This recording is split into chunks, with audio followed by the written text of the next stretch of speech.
been stalking Marcus for ages on LinkedIn, and I just thought, you know what, I'm just going to have to invite him on RAF Chats because I need the energy. I also need to dive into sales. We're all going to be going into a tough time over the next 2, 3, 4 years, and those that are going to get through this crisis are going to be able to close deals. It's actually as simple as that. That's right. So without further ado, before we get into our top tips, our sales tactics, tell me a little about yourself, about six-figure sales coaching and kind of your world at the moment. Absolutely. So, I'm Marcus Chan, founder of Six Figure Sales Academy, which is a sales coaching program for B2B sales professionals who are selling to, anywhere from low ticket items all the way up through, multi-million dollar deals. It's a business I've actually run now for about 2.5 years. I actually never thought I'd be an entrepreneur. I did not ever want to do that. And eventually kind of fell into it eventually after about 14 years in corporate America. So it was in corporate America for 14 plus years. Did sales, ran big teams, did all those cool things, and eventually decided to just, leave that and just start my own thing. Absolutely. It's fascinating. I mean, I draw many parallels between sales and entrepreneurship because the reality is you make what you bring in. And That's to a right. certain extent, okay, there are different skills in entrepreneurship, but the fundamental skill is arguably very similar. That's right. Absolutely right. Sorry, Marcus, after you. No, I'll say exactly right. And I find in general the most successful entrepreneurs understand that, and they actually have a sales hat on at all times, and that really helps them propel the business forward because they realize nothing happens unless they make it happen. Absolutely, and I know we're gonna cover so many insights today, but before we get into those, I would love for us to take a moment just to explore your journey, if that makes sense, and if you could talk about maybe 2 or 3 inflection points in your life that kind of got you to where you are today. Sure. So I would say probably the first inflection point was, so my parents were Chinese and Taiwanese immigrants that came to America with absolutely nothing. So they actually started their own business, very poor, started their own restaurant. And I grew up actually working in the restaurant. Yep. And it was at a very young age. So growing up, I was working 20, 30 hours a week, even as a kid, to the point I was working 40 plus hours a week, plus going to school, plus doing everything else. 2 weeks, I had 100 plus hour weeks. And one of the first inflection points came when I was about 19 years old, when I literally remember the exact moment. It was like 1 a.m. on a Sunday. And my dad and I, we just got done working a 100-hour work week. We had a bunch of festivals, it was summertime. And I remember I was in a really bad mood. I was really pissed. And my dad's like, well, what's going on? And at this point, my dad had been in the US for, 20 odd years. And he, went from being poor to having a decent middle-class life. So really built it from nothing. And he's like, what's wrong? Why are you upset? And I just told him I'm exhausted. Like, we're literally outside working in the sun. We're at festivals selling food. I'm behind a hot stove. Like, we're working so hard. And yeah, we'll make some okay money, but this can't be my life. Like, I can't, I don't want to physically work like this to make money the rest of my life. Yep. And that's when I decided, I told my dad, I said, like, eventually when I graduate college, I want to be able to use my brain to make money. Yep. Not my physical energy, not me working at a stove, not me trading time for money, but to be able to get paid upon for my results. So that was the first inflection point. And I didn't realize eventually that led me down the path of going to B2B sales. But that was the first piece right there, because I'm like, okay, this is an area where I am paid on performance. Yep. So the more output I produce, the more money I'm going to make. So that was probably one of the first big inflection point, just that realization of going almost like a blue collar shift, if you will, to a white collar shift. Absolutely. Now, the first one. The second one was when I started in B2B sales and I failed terribly. Because this whole time, I've been like, going to school, and I did pretty well. I wasn't like your like typical entrepreneur who like failed out of school. I'm like, I did okay. I just worked really hard. I got decent grades, like I was involved. I wasn't. You can't say that, Marcus. It's so off brand in the entrepreneur space. No, you can't say that. No, I was actually okay at school. I did okay. My teachers liked me. I showed up. Gary Vaynerchuk's going to be coming after you. He's going to be. He's knocking on your door now. I can hear him. I was like, that can't be the journey. I'm like, no, I was actually okay at school. So, for me, it wasn't because I was doing anything special. I just worked hard. That's how I was able to make it through school, right? So in my head, I'm like, oh, sales, I just work hard. If I work Mhm. hard, I'll be successful. So when I started, this is actually during the last recession in sales. Mhm. When I started in sales, so the economy is tanking, people were losing their homes, unemployment skyrocketing. Mhm. Decided to start in B2B sales, and it was for a startup division for a big company. Yeah. And I remember I actually went 7 weeks while my peers were closing deals. I closed 0 deals, and I was stressed out because I was outworking everyone.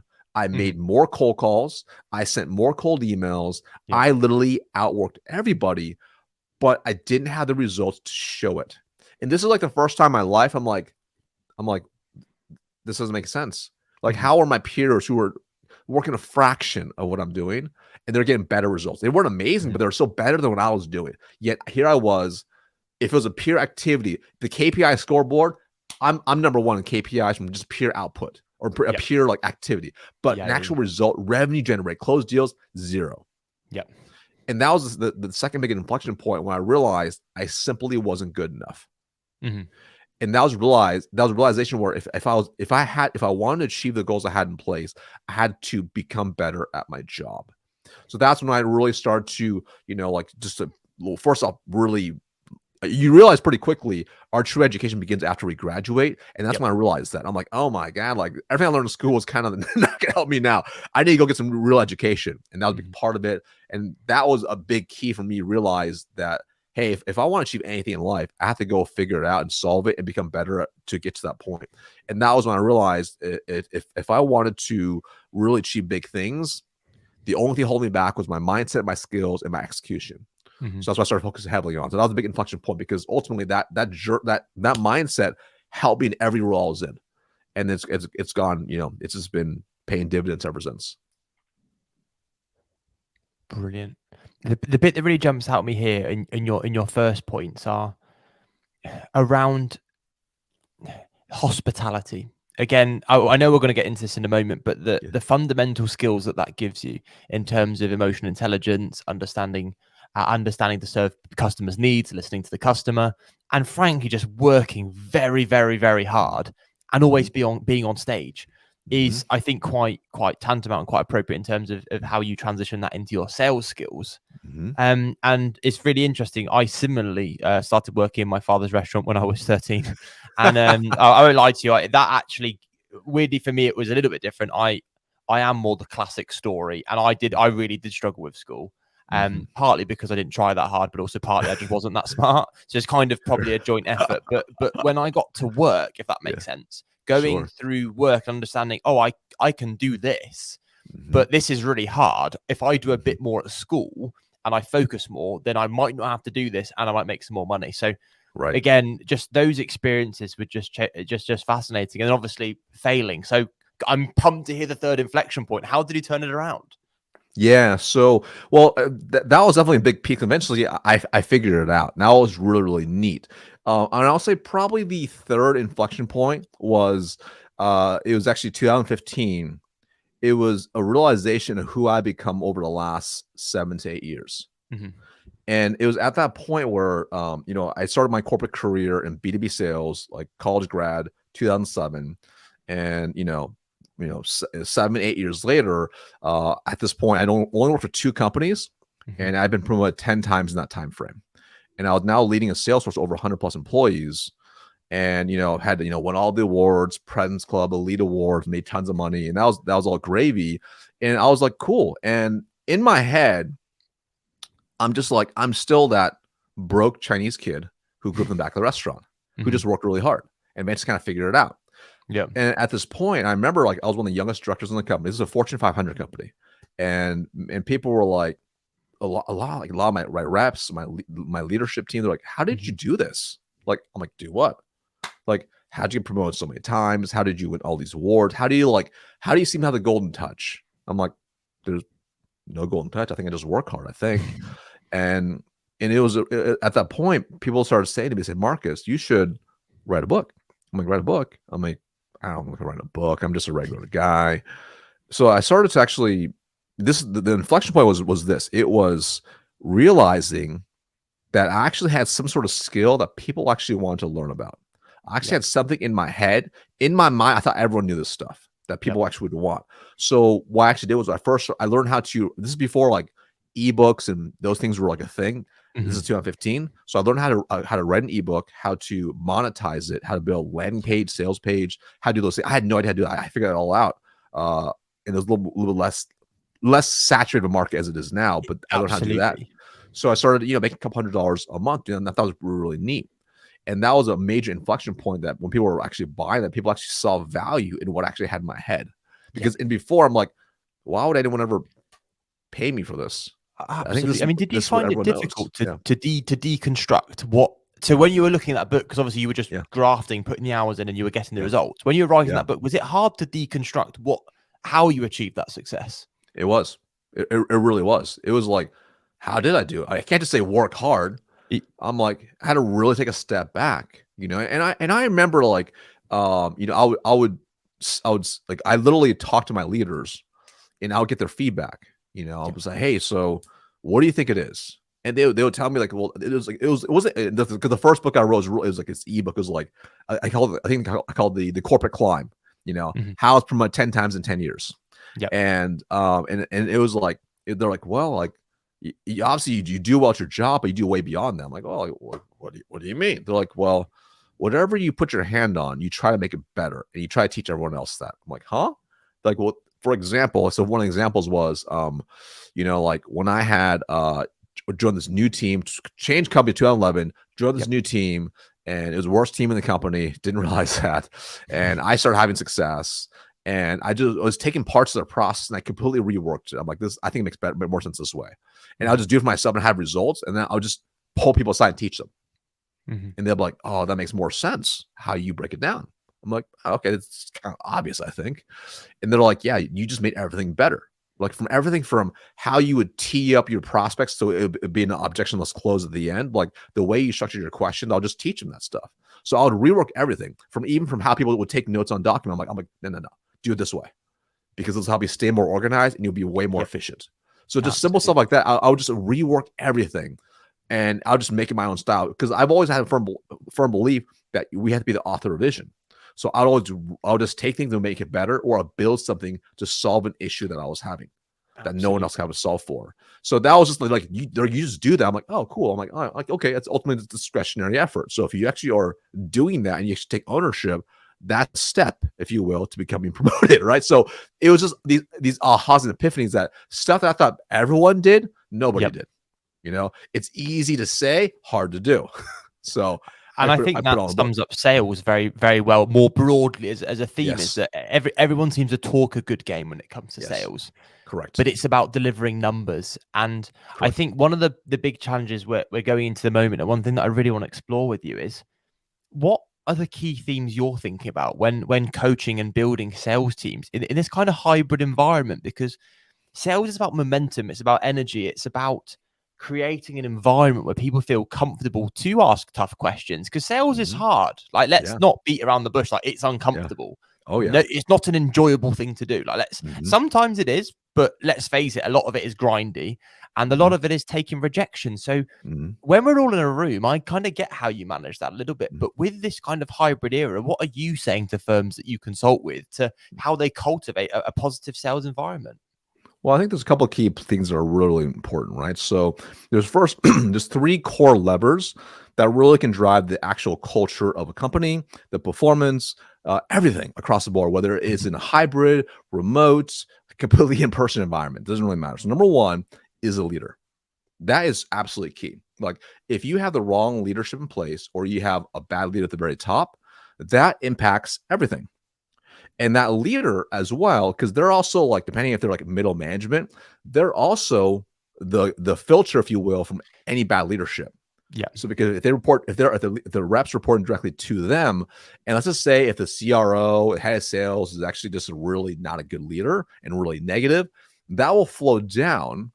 It's that leader who's managing the reps, their responsibility to filter it and block as much as possible, to protect them from some of the corporate, minutia and the BS kind of naturally happens. So I think for the first piece is that leader has to understand that. So they themselves have to be a good leader. They have to know how to obviously lead with empathy and all those things that are key for a leader. But number 1, if you don't have the right leader in place, nothing else matters. Like those who are able to take even a negative message from the CEO and construct it in a way where it inspires and leads people to and challenges them to become better takes skill. So number Yep. one is, how good's that leader? So is that leader investing in themselves? Are they becoming better? Are they a good communicator? Are they doing all those things? Are they showing up and then leading by example? That's number one. If you get the right leader in place, that solves a lot of big issues. That's number one. The number two thing is you have to have systems in place. What systems are in place to actually drive the right behaviors? This is everything from compensation systems to how things are set up to how you run weekly calls, one-on-ones, managing numbers, dashboards, etc. What are the systems in place that actually put there? To onboarding, hiring, training, continuous development, skill development beyond just sales. If you don't have good systems in place, again, that leader is gonna flail. And only a certain type of leader is going to be able to build those systems. Yep, absolutely. Right? Most of them are not. So most of them are what I call they're not a T-shaped manager. Like a T-shaped manager means like they have one singular skill they're really good at, which may be sales leadership and skills. But if they're T-shaped, they can understand all the departments, how they connect together. And that's a very limited type of leader that's out there. But if you can hire those are great because they can like understand how everything works together and they can bridge gaps. So number one, have the right leader. Number two, have the right systems in place. And then number three, you have to have the right people in place. That is absolutely vital. Like you hire the wrong person, it doesn't actually add to the culture. It hurts the culture actually. So when you understand, if you have those three components completely nailed, that solves a lot of problems. First off. Because then anything you add in is going to make things better. So for example, like, even to your question, like, what are some tips for leading through a hybrid environment?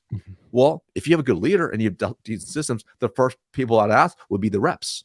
I would ask them, hey, here's our big end goal for the year. How best can we construct a system in which we all work together and thrive, and we still have these things and we still hit these goals and you hit your goals too? And see what they say. Because if it's their idea, then they're more likely to actually implement that. And they're actually going to implement, they're going to show up, and they'll actually provide what I call discretionary effort. And those who can get their team to provide the most discretionary effort are the teams that win. Those are the ones who are doing far beyond their job description, and they actually are adding to the culture. They're actually adding the process, and they're helping systemize and make things better, and they push each other more. A leader is merely just a person who put them all together. If you have the right team and you have a great leader, boom, you guys can outrun anybody in any market. Absolutely. I love that term, discretionary effort. That's a really beautiful term because it's so true across all departments. That the ones that succeed will be the ones that can leverage that. No, absolutely. I'm with you on all of those three things. One thing that I would love to dive into just very briefly is talk a little bit about, because compensation packages for sales teams is something that is, and it's different in the UK than it is in the US, but I'll be really interested if there's any compensation package in terms of the ones that you've seen, whether it been a company you've worked at, companies that you're now running, or one you think, oh, that's a brilliant compensation package, not just because they're big numbers, but they've been really creative around that package. Because sometimes it's not just how big the numbers are, it's about how it's structured, if that makes sense. So are there any really best practices or anything that you thought, oh, this was a real brilliant way of doing it? Well, what I think is actually, I think the biggest thing, it's not about necessarily what's the most innovative, it's what's your end goal. Because I think a lot of times, startups try to create this like compensation. Like, I think this makes sense. Let's just create this. What people are doing, like, well, but does it actually align with where you want the company to go? Yeah, absolutely. And what behaviors do you want to incentivize to drive the right behaviors? So, and there's so many different ways you can do that, right? So I'll say, for example, one great way, which I thought wasn't necessarily part of the compensation package, but one of the companies I used to work for, what I love was when you actually hit President's Club, which is top elite in the company, when you won that award, you actually were given stock. And that was really powerful because that drove long-term actions and behaviors. Yep. Because I'm like, cool, I'm going to be more loyal. It takes 3 years to invest. I'm going to work harder. I'm also going to sell good, sticky business. So I'm not going to just sell a deal that's going to fall away and have churn, but I'm actually going to sell things that are going to stay here for the long term. So it really drives like the right behaviors as a result of that. Versus I remember when I hear about, issues they had with the early compensation packages, in which it was people would get paid off. So it was a 5-year contract they sold that we used to sell, and they were paid off the first invoice. So because of how it was, the reps would jam full the first invoice because that's what it's designed for, and then it'd fall away on the back, which is a terrible design. It really is. So and there was no systems in place to catch that, right? And what you incentivize happens. I mean, that's just it is what it is. That's exactly right. So when you understand that, you got to change the behaviors. You got to change the compensation package to make it better. Absolutely, Marcus. No, thank you for diving into that, because it's a really interesting theme, because as you absolutely point out, we didn't even talk about it before, but startups they get a template one and they just plug and play. But the reality is you've actually got to think about, what are you trying to get people to do? If you're saying selling an ARR subscription model, you're going to need a different compensation package than if you're selling a one-off big ticket item. Or if you're selling, and I think that's the trick, isn't it? It's understanding what you're selling and what you want to incentivize. Correct. And also add in, what's your cash flow like? Because if your cash flow, I mean, if it's like, if they're paid off, like, let's call it like, their total annual contract value, but it's a monthly recurring revenue, right? And there's no setup fees or anything, and your cash flow, you're in the red on your income statement, your balance sheet, and you're paying out big commissions. Well, it might make sense long term, but how long can you last? And I think you don't want to keep comp plans. Oh, absolutely, Marcus. And I think that works at big firms where you've got the buffers. And I think so many people go with that because it's a simple model. But in reality, particularly with small and medium-sized enterprises, cash is king with everything. Right. But I think that's a real beautiful point, because most compensation packages will be a nominal value to effectively a commission fee for the transaction payment. Which for small businesses is probably not the greatest way of doing it, because you're not protecting your cash flow. So again, these little details I know are going to be invaluable to our audience, because that's just gold dust, absolute gold dust, Marcus. So in terms of gold dust, I'm going to be really cheeky and transition us into our next theme. And as I talked to you at the beginning of the podcast, one of the main reasons of RAF Chats being around is to empower graduates and small business owners and anyone really, but predominantly it started with graduates, master students, PhD students, actually applying stuff in the real world. And one of the things I think a lot of people, they might come out of grad school and they think, I've got it might not be an MBA, MSc or whatever. And they're thinking, right, I'm going to go and do things. But sales is one of those things that there is no module in it at university. Definitely not in the UK. I can count on my hand the number of I don't know of any courses that they do. I mean, there are some universities do offer it. But across the board in most universities, sales is not a module. And even if it is, I would question how actually the quality of how they deliver it, not in terms of them trying, but in terms of how much they can simulate a real world experience, because no one's going to be angry at you for ringing them on a mock call. But anyway, we'll dance all over that. Long story short, I would love if you could explore with me one of your, I know obviously the trick with sales is obviously tailoring and being bespoke. But if you could talk me through a really, really basic sales process, kind of what would be your go-to in terms of you started a new role, what's almost a very, very basic process that you think on a balance of probabilities works for you quite a lot? And that's a very broad question. Beautiful. So I'm gonna elaborate too, because I'm also gonna cater to your question of, let's just say I'm also just a fresh college grad or a fresh university grad or fresh, master's grad, and I'm about to go my sales career, right? So this is probably different than what most people say. So I'm gonna give you an overall view, which will set you up for long-term success, right? Brilliant. So one of the biggest issues I see is, number one, is a new person starts, and the CEO, the founder, the sales leader says, here's all this product knowledge, which makes logical sense. But the truth is, prospects very rarely buy off product knowledge. They buy off you solving a problem. So one of the most important things you can do first is actually build the belief that your solution can solve a problem. So the first amount of time has to be indoctrination into case studies, testimonials, talking to current customers to really uncover what is the impact of the solution to their business, not just a short-term little promise, but long-term. Like, so for example, let's just say you sell a HR software. Yes, maybe it's a little bit easier for them, but what's the impact to the business? Can they onboard more hires? Can they speed up how people produce, on a sales team? What's the actual overall benefit? Do they save time administrative hard costs or soft costs? What is the actual benefits to them, to the business? So when you start doing that first, the belief starts increasing drastically. But more importantly, they start hearing in the customer's words how they explain and discuss the solution and their problems. And ultimately, you want to be able to pass what I call the whisper test. And what the whisper test is if you imagine your target market is at a nice dinner with their spouse, and you walk up to them and you whisper in their ear, hey, prospect, I know you have these fears, desires, wants, and needs. I know these things keep you up at night. I have a solution to solve X problem. Or you open to have a conversation. They say, oh my gosh, they leave their spouse and they race off with you because they want to know, how did you get in my head? Right. Yep.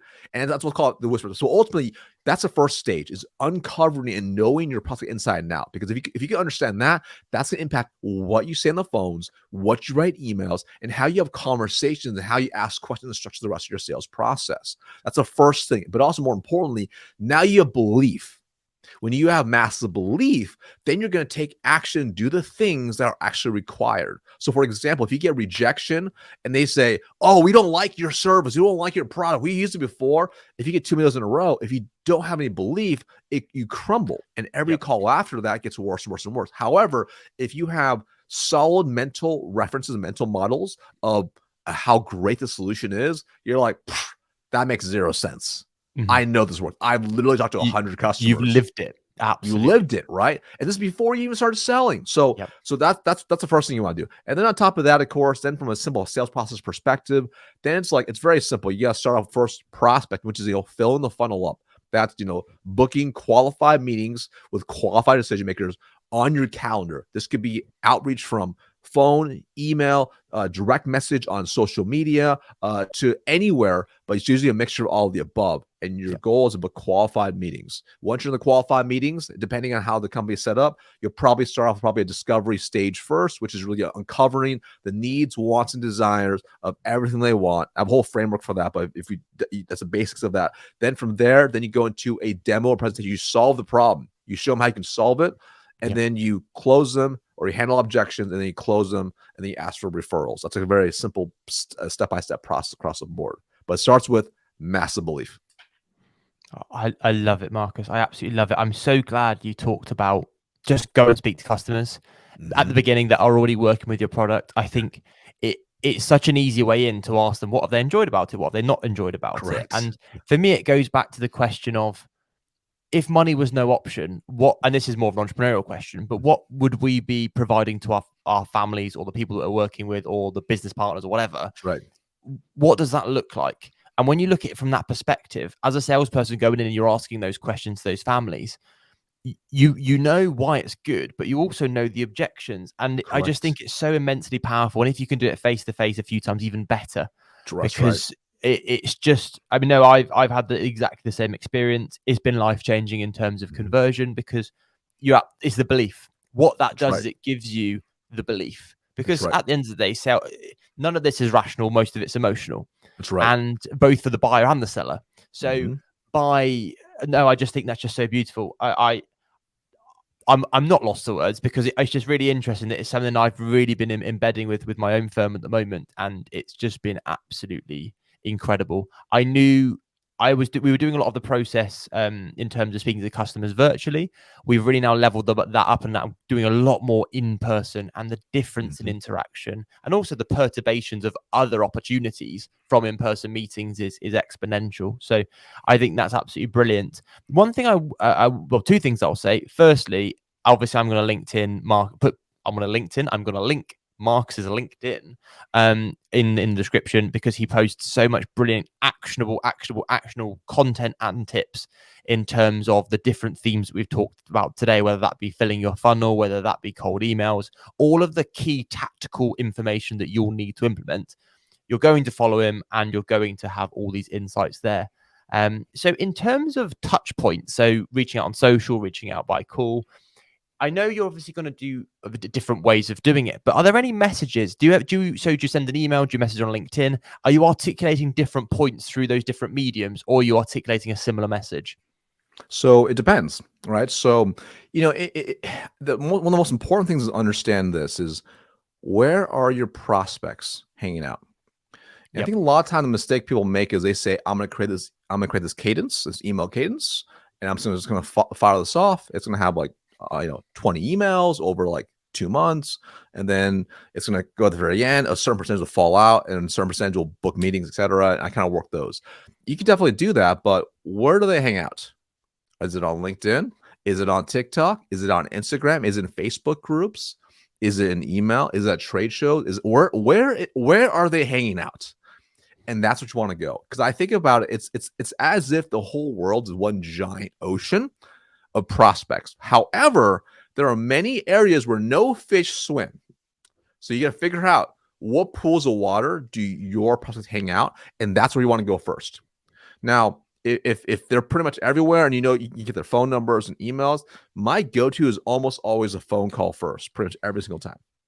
Just because when you send an email, or you send a LinkedIn message, you send them a TikTok message, you send them whatever message, the most common objection you get is no response. Yeah. Okay, like that's just that status quo. Like nothing changed actually. Absolutely.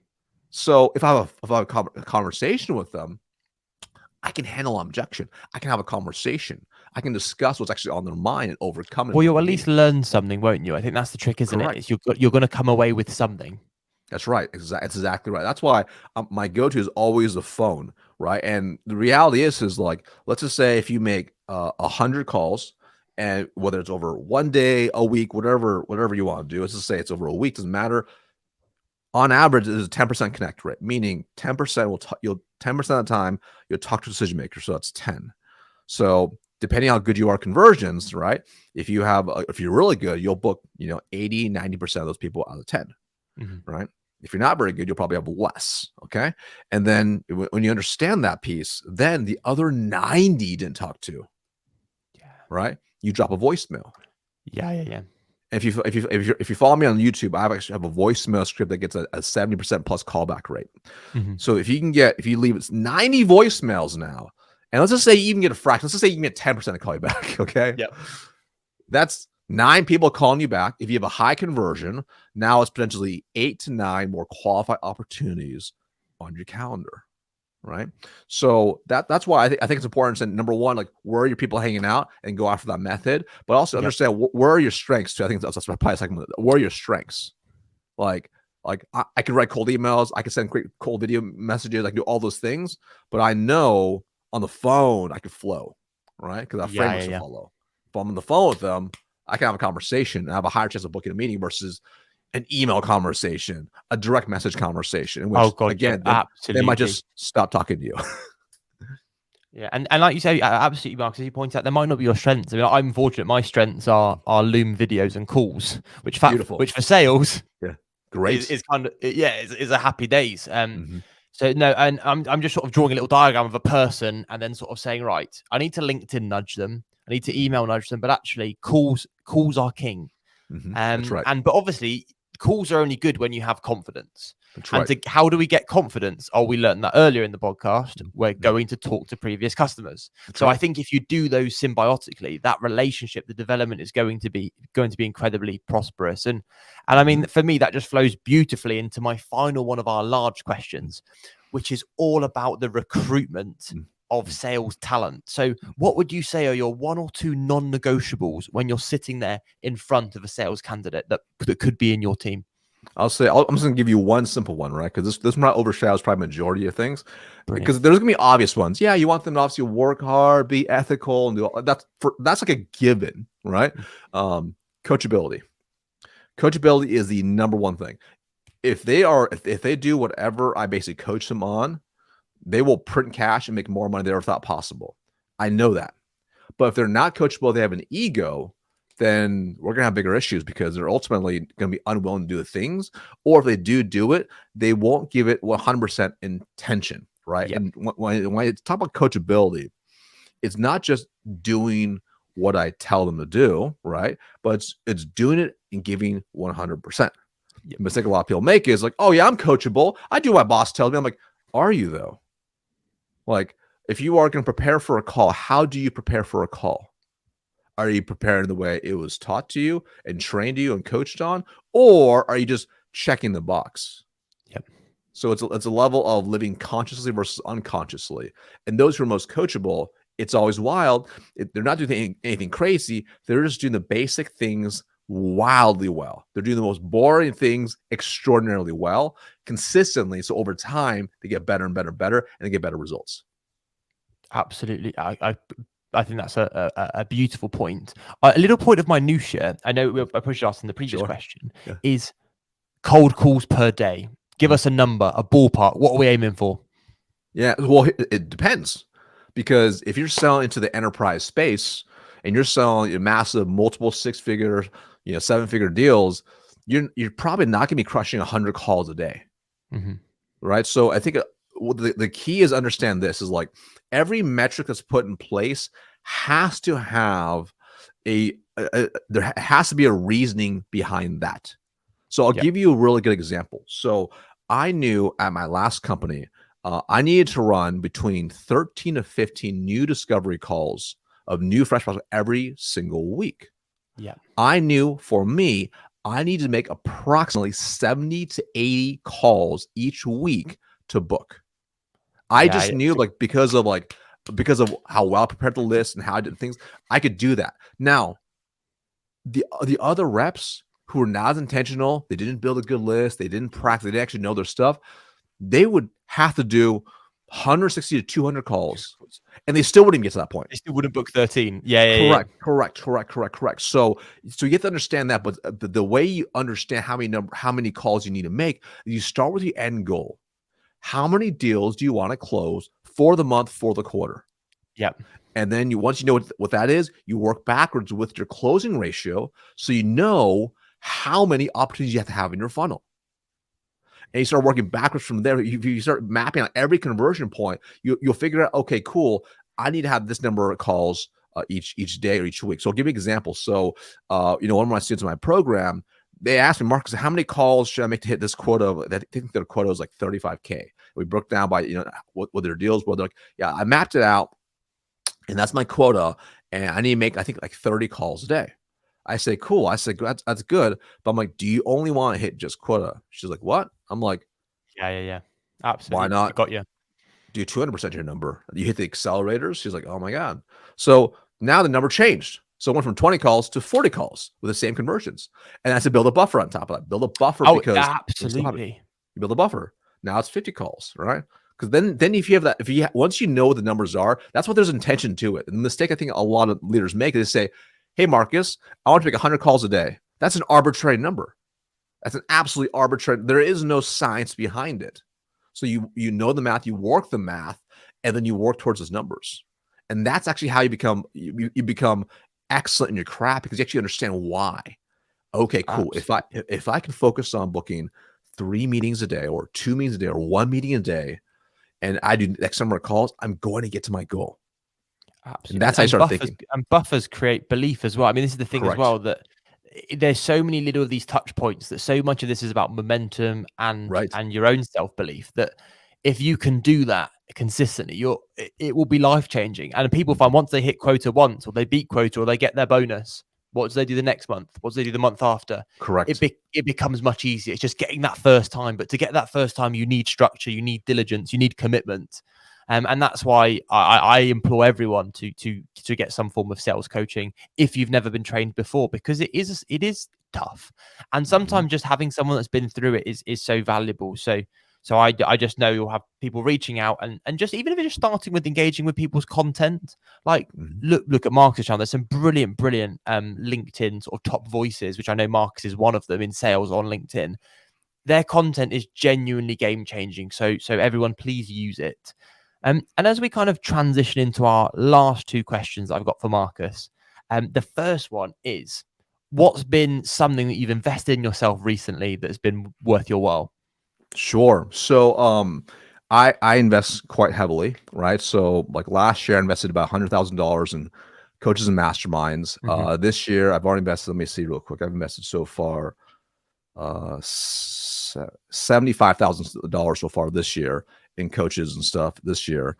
So I think it's one of the things it's what a lot of people don't realize is at every new level there is a new devil. Y- The mistake a lot of people make is they're like, oh, cool, I hit this one milestone, Yeah. and then they go down from there.